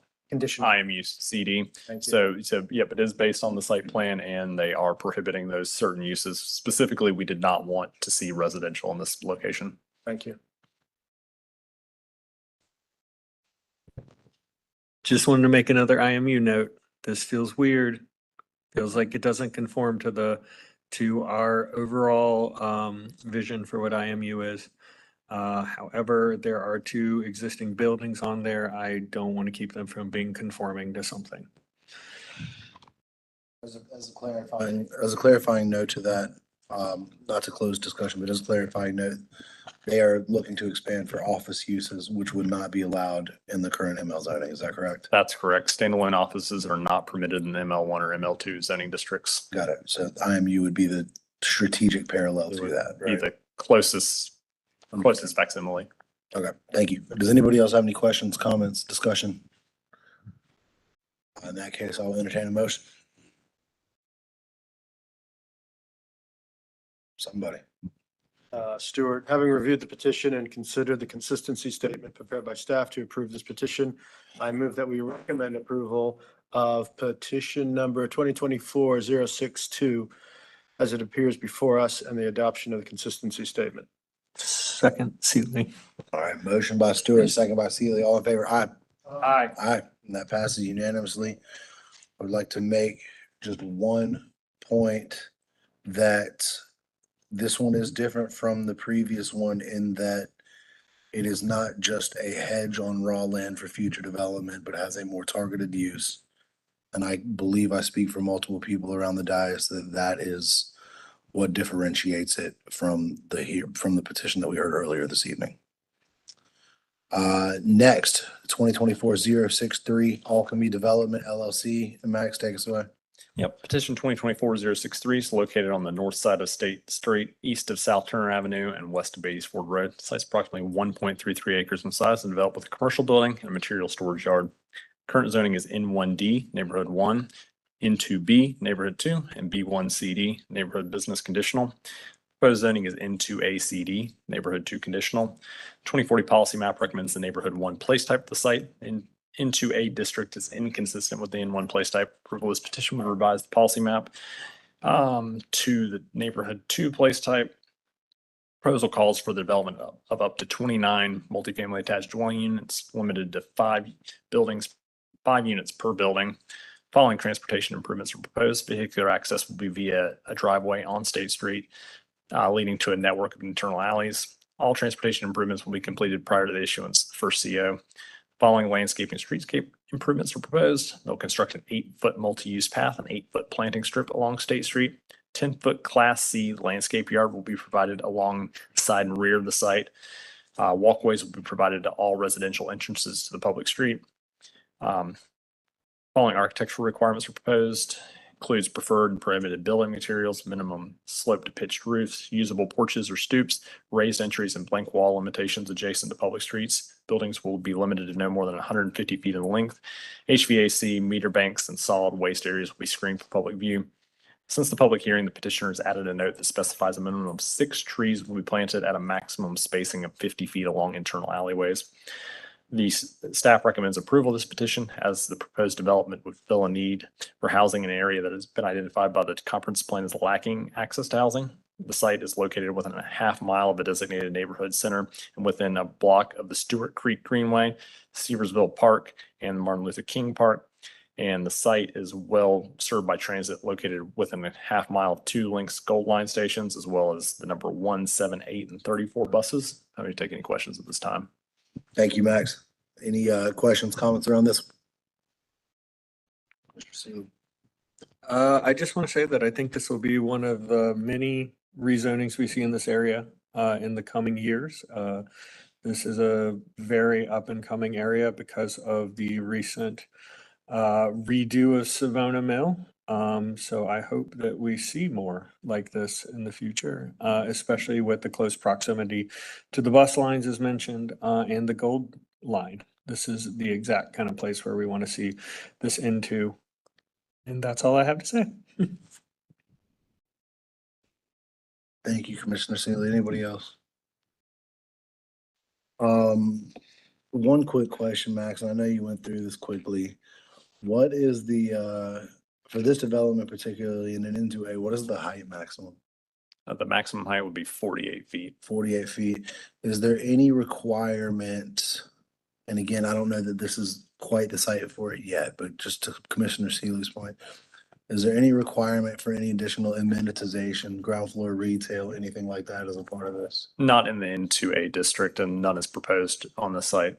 Okay. And just a continuation of Commissioner Blumenthal's question, are there any height restrictions on any of the perimeters? I can't tell if they're near enough to single family. So it's actually adjacent to, to the south, it's N1, to the west, or to the east, excuse me, is also N1, but it's developed as multifamily. And to the west, it's M&L. To the north, it's OFC and IMU and M&L. So nothing's required. Those height transitions wouldn't come into play across the street. Okay, thank you.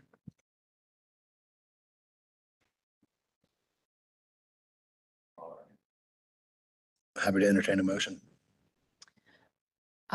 Commissioner Shaw, motion to approve.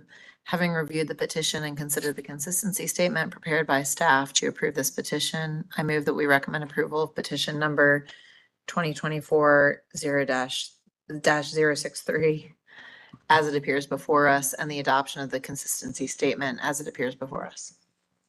Thank you. Do we have a second? Second, Seeley. Motion by Shaw, second by Seeley. All in favor, say aye. Aye. All right, thank you very much. Max, I believe we have you again, right? For the last time tonight. Right. 2024-066 by Carmel Park Partners. So petition 2024-066 is located along the west side of Carmel Road, north of Carmel Commons Boulevard, south of Pineville Matthews Road. The site's approximately 1.98 acres in size and developed with a surface parking lot. Current zoning is B1 SCD, which is Shopping Center District Conditional. Proposed zoning is CAC 1 CD, Community Activity Center 1 Conditional. 2040 policy map recommends the community activity center place type. CAC 1 district is consistent with this place type. The proposal calls for the development of 38 multifamily attached dwelling units, limited to 6 units per building. Following transportation improvements proposed, vehicular access will be via a private street built to public standards with a public access easement and a network of internal private alleys. All required right-of-way dedications and transportation improvements will be completed prior to the first CO. Following landscape and streetscape improvements are proposed.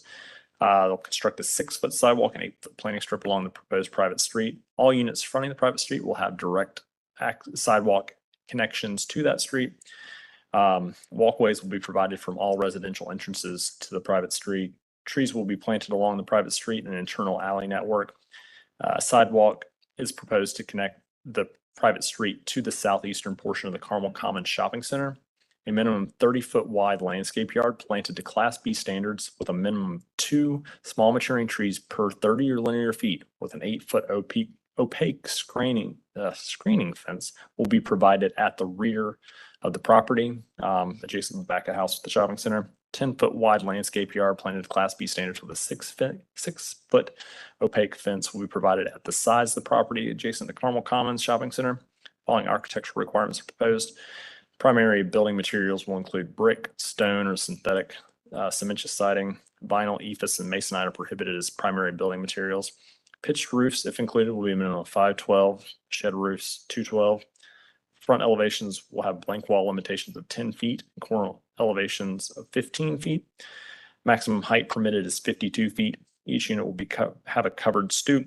All units will include a garage. Since the public hearing, the petitioner has added a note requiring 2 small maturing trees planted at 30 linear feet in that rear 30-foot landscape yard. That's in accordance with table 20-2 of the UDO. Staff recommends approval of the petition as the proposed development replaces an underutilized surface parking lot with 38 dwelling units, increasing the number and variety of housing types in the area. The site is walkable to Carmel Commons Shopping Center, which boasts a wide variety of daily goods and services. I'm happy to take any questions. Thank you, Max. Any feedback on this one?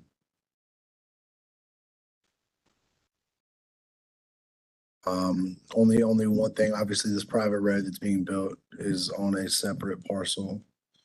I'm assuming that there are no issues having that connect to a road that is to be built. It will be required by the conditional plan. If they're unable to obtain an access easement, then I imagine it'd be a non-starter. Okay, I would imagine as well. Just wanted to just point that out. Yeah, this is great. Anything's better than a surface parking lot. Motion. Motion to approve, Sealy. Having reviewed the petition and considered the consistency statement prepared by staff to approve this petition, I move that we recommend approval of petition number 2024-066 as it appears before us and the adoption of the consistency statement as it appears before us.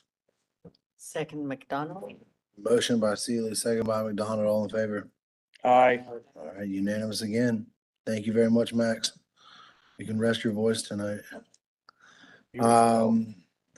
Petition 20, yeah, me too, no kidding. All right, petition 2024-068, Culp Road Materials. Joe, please let us know what's going on. Thank you. This site is just over 14 acres located on the south side of I-85 Service Road, east of Sam Wilson Road, and north of Wilkinson Boulevard. Just west of the interchange of I-85 and I-485 and the airports. Current zoning is N1A. Proposed zoning is ML2CD. The 2040 policy map recommends neighborhood 1 place type. Proposal was for up to 75,000 square feet of uses allowed in the ML2 zoning district, with the exception of adult electronic gaming establishment, adult use, agriculture, industrial processes, airport, airstrip, cemetery, correctional facility, crematorium, homeless shelter, landfill, land clearing and inert debris landfill, quarry, raceway drag strip, shooting range, indoor vehicle repair facility, and major waste management facility. Access to the site is limited to the I-85 service road. Petition commits to a 100-foot Class A buffer along the perimeter of the property, which is reduced in some locations to 81.25 feet with a fence. A minimum 100-foot Class A buffer is shown along the southern property boundary where adjacent to developed N1. Since the public hearing, the petitioner has addressed outstanding transportation issues, provided a tree survey, and added aggregate recycling facility to the list of prohibited uses. There are no outstanding issues. Staff recommends approval. It is inconsistent with the policy map recommendation for N1 place type.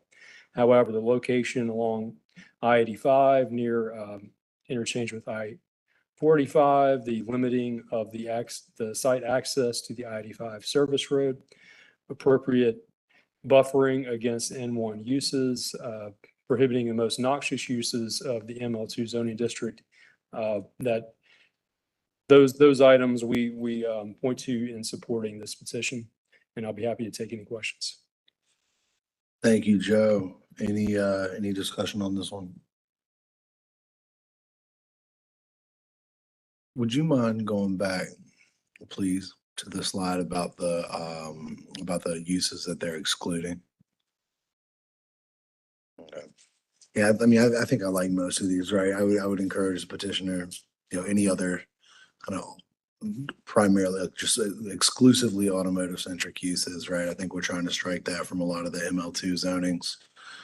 That being said, very keenly aware of the need for some more industrial zoned property in the city. That's definitely something that we're missing. There's a lot of scarcity, and it's not immediately next to a single family neighborhood, nor does this look like it will ever be a single family neighborhood. All right, that's my only feedback on this one. Happy to take a motion if no one else has any other discussion.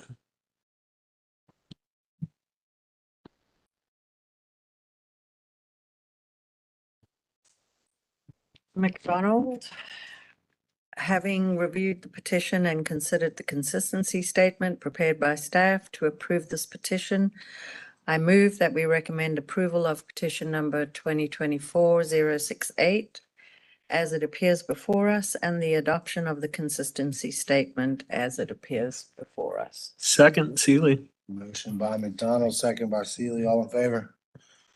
Aye. This is unanimous. Thank you very much. Next, we have 2024-070 by Summit Avenue West Boulevard LLC.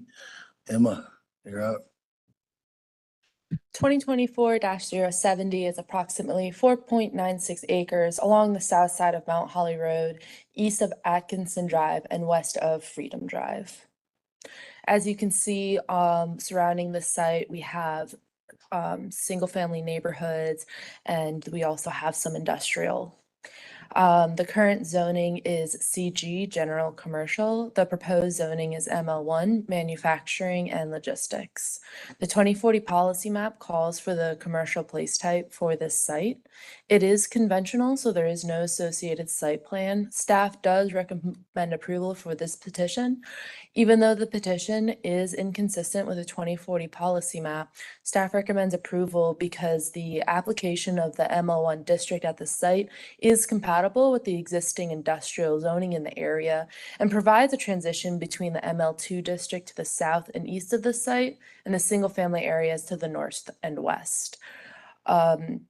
While the 2040 policy map suggests commercial for the site, the change to manufacturing and logistics aligns with the broader industrial zone. I said that, sorry. I will take any questions that you guys might have. Thank you, Emma. Any discussion, guys? I know we've heard a lot of these, but don't fade on me quite yet. Quick question. Yeah, by all means. Winokur, are there, how in the other zoning, there's certain types that are excluded? I would assume it's already baked into the ML2 place type, or I'm sorry, ML1. I guess what I'm saying is if you could refresh my recollection as to what kinds of things aren't allowed there. In other words, given that it's bordering on a neighborhood, is this the kind of thing that is consistent with bordering a neighborhood one? And correct me if I'm wrong, Emma, because this is conventional, they are not excluding anything from ML1. So everything allowed in ML1 is allowed on this site because it is conventional. in order to request any sort of exclusions, Rick, we would need to push that to a conditional rezoning. Thank you for the refresher. Correct, yes. There is a 65-foot Class A landscape yard that I believe would be in accordance with the UDO with this proposal. So just, there would be a significant buffer between the residents and whatever this parcel, this site might be utilized for when it comes to the manufacturing and logistics. And I was just refreshing my recollection. The ML2 district has the more intense industrial uses such as truck terminals, quarries, waste management. This is ML1. Correct. So that it would provide, like I said, like a nice little transition, downgrading in a way that we are pleased to see. Thank you. Thank you, Commissioner Winokur. Anybody else? All right, let's entertain a motion.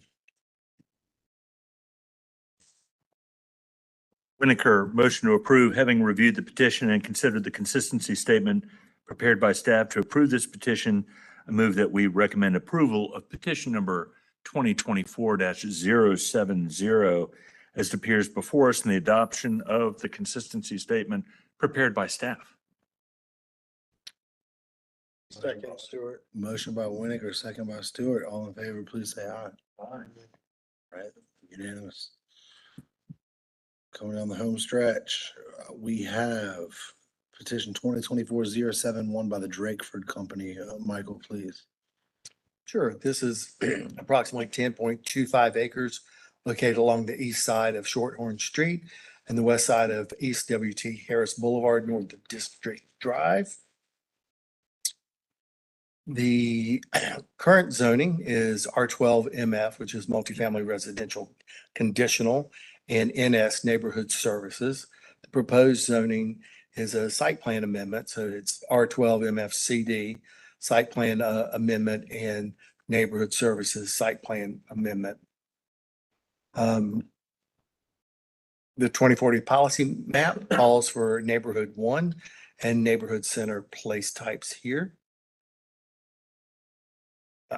For this, they are adding 16 multifamily attached units for a total of 111 multifamily attached units. They're adding the 0.91 forested acres to be used for tree save and open space requirements. That's what's zoned NS. And they retain all the other zoning commitments from rezoning petition 2021-239. Like I said, most of this petition is inconsistent with the 2040 policy map recommendation for neighborhood 1. The NS portion is consistent with the 2040 policy map recommendation for neighborhood center. However, this petition does have the following preferred adjacencies to neighborhood 1, parks and preserves, and neighborhood center. Access to housing authority opportunity is the highest priority need in this area, according to the EGF community reports.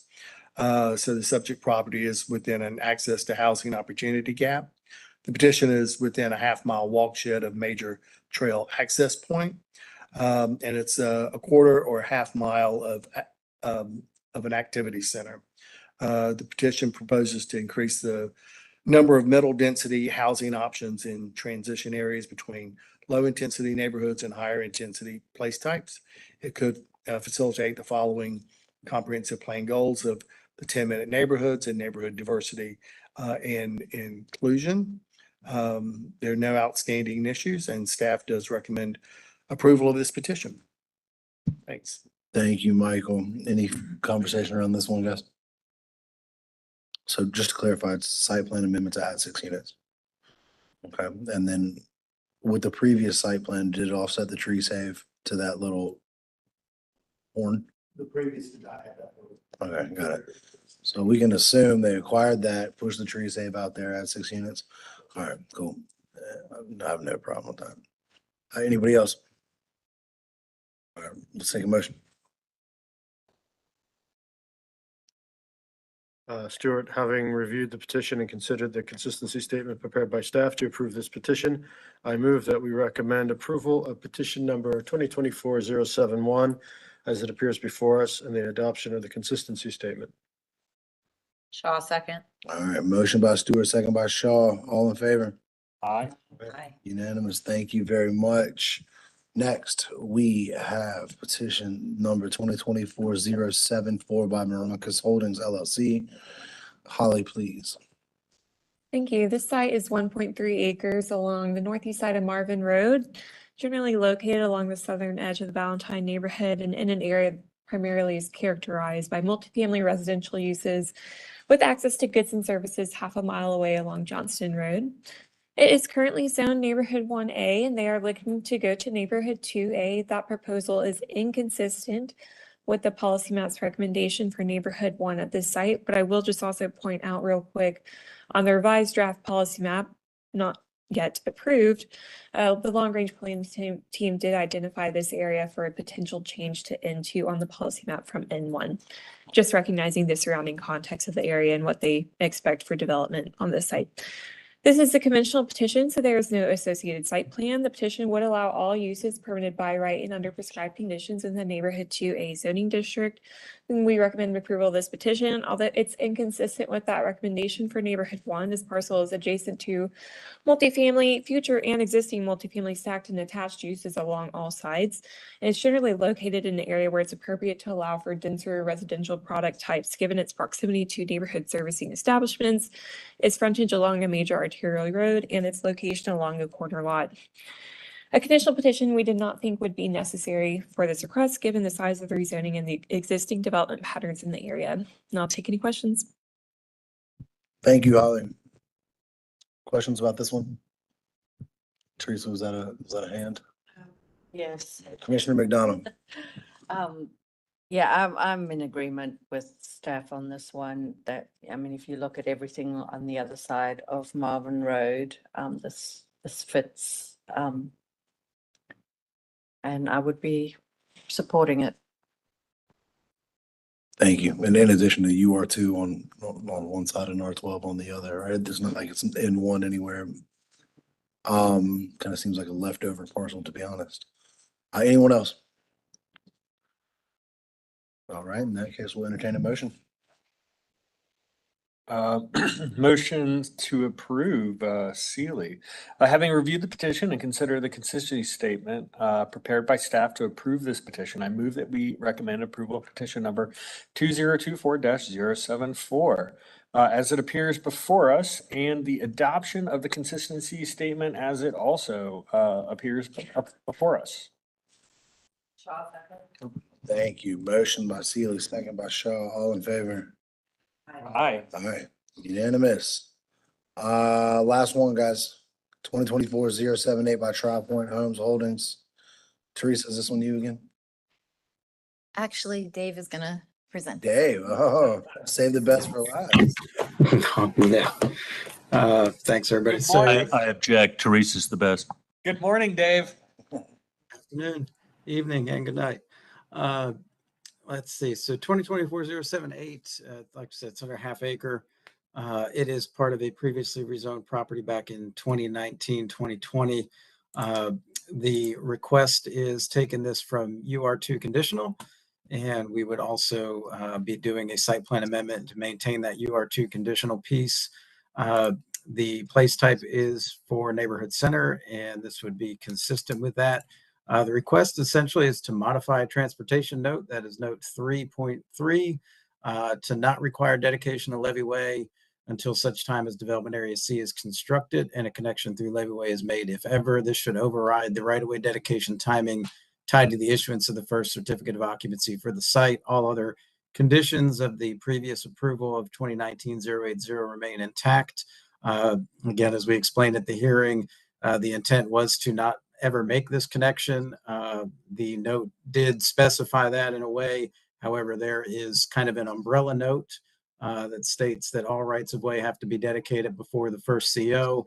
That is considered right of way. So even though we had a note kind of set to address the commitment to not construct this portion, The overarching right-of-way dedication note kind of negated that, had a hang up in land development. That's why we're back here this evening to modify that note and make sure that the outcome that, again, everybody agreed upon and was the intent of the original rezoning is carried forward.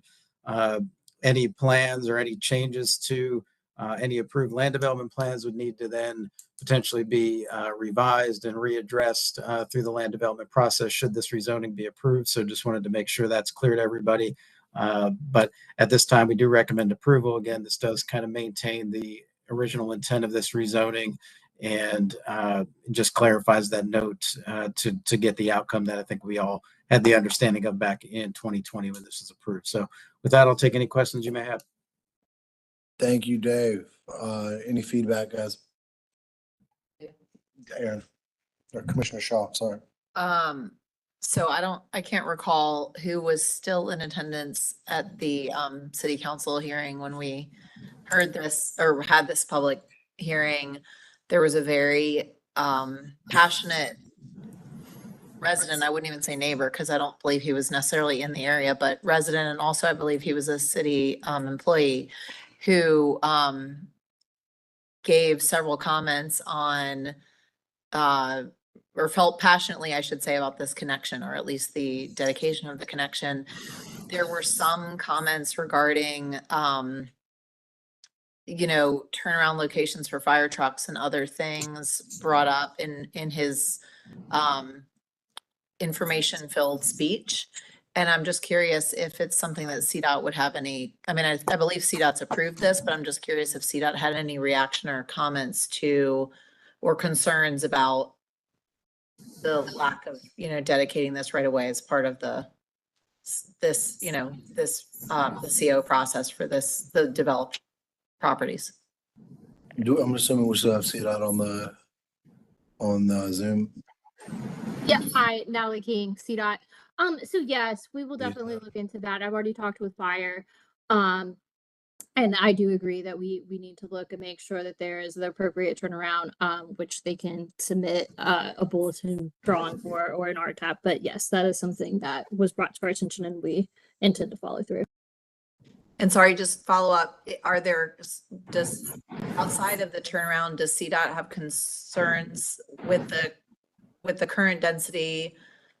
I guess they didn't have to make the connection anyway, but does CDOT have concerns with the current density with not having the right of way dedicated, facilitating sort of the future connection?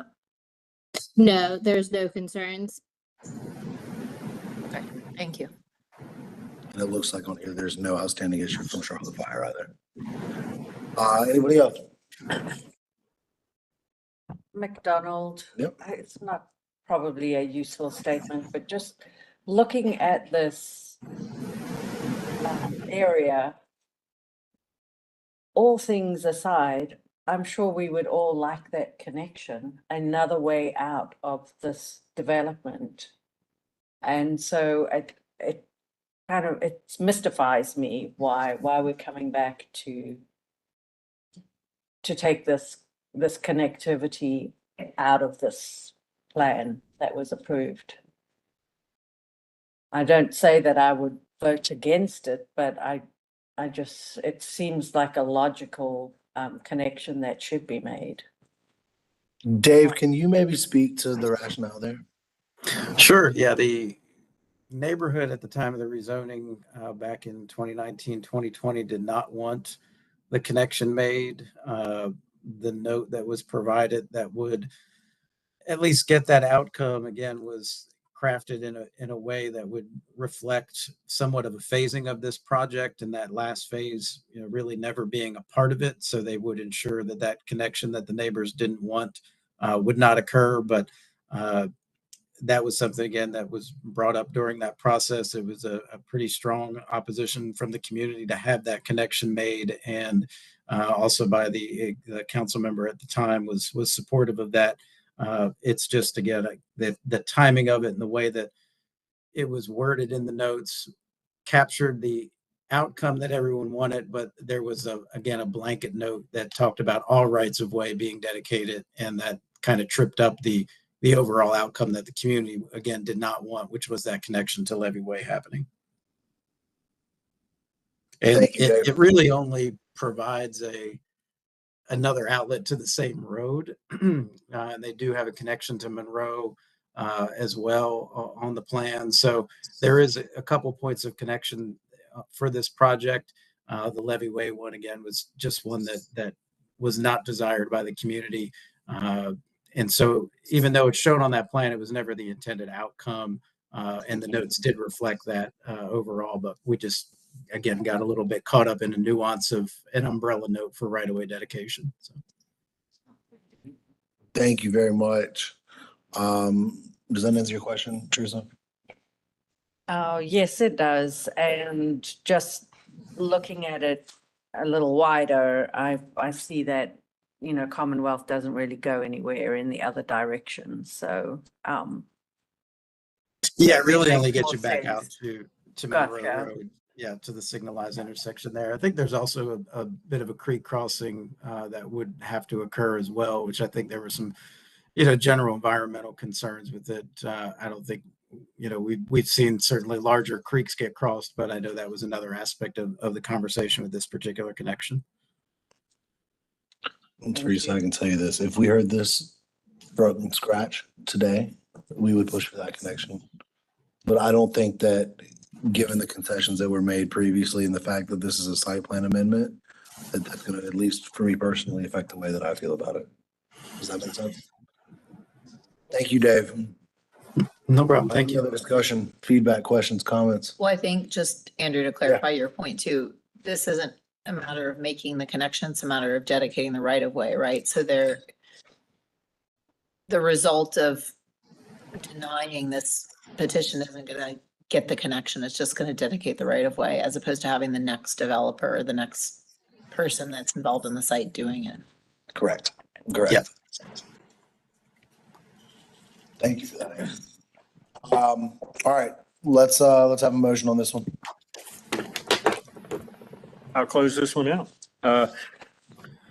So motion to approve Sealy, having reviewed the petition and consider the consistency statement prepared by staff to approve this petition, I move that we recommend approval of petition number 2024-078, as well as the adoption of the associated consistency statement as they both appear before us.